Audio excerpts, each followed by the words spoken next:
नाज़रीन मूंखे अपडेट कंदा हलूं। अहम ख़बर है खैरपुर जी शाह अब्दुल लतीफ़ यूनिवर्सिटी में शागिर्दाणी के अगवा करण वारे मामले बाबत सिंध हाई कोर्ट के चीफ जस्टिस नोटिस वठी छॾियो है। शाह अब्दुल लतीफ़ यूनिवर्सिटी के इंतजामिया के नोटिस जारी किया वियो है। Sindh high court DIG Sukkur SSP Sukkur और डिप्टी कमिश्नर के तलब करे वरितो है। ब्रेकिंग न्यूज़ है असां शेयर कंदा हलूं। खैरपुर जी शाह अब्दुल लतीफ़ यूनिवर्सिटी में शागिर्दाणी के अगवा करण वारे मामले बाबत सिंध हाई कोर्ट के चीफ जस्टिस नोटिस वठी छॾियो आहे। तफ़सील मालूम कंदासीं कराची में महताब शरखा जी। महताब अपडेट कजो।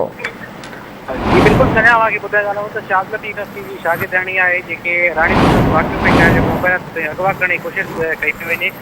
Chief justice Sindh high court पारां माण्हू नोटिस जेको वठी छॾियो आहे। अदालत DIG सखर SSP सखर ऐं डिप्टी कमिश्नर के तलब करे वरितो आहे। तव्हांखे ॿुधाए थो शाह अब्दुल लतीफ़ यूनिवर्सिटी जी इंतजामिया खे बि नोटिस जारी करे छॾिया। चीफ जस्टिस मुक़ामी अख़बार में जेके ख़बरूं लॻण दौरान जेके उनके ख़िलाफ़ जेको नोटिस ॾिनो आहे पाण मुरादो रजिस्ट्री सिंध हाई कोर्ट लाॻापियल इख्तियारनि खे नोटिस जारी करे छॾिया। वाकई जेके मुकमिल तौर ते जांच कई उहे जेके पेश थियनि जेके उनखे जल्दी में पेश कयो वञे उनखे वाक़ियो जेको आहे उहो तफ़सील तौर ते ॿुधायो रिटन में। जी महिरबानी मुंहिंजी अपडेट करण लाइ।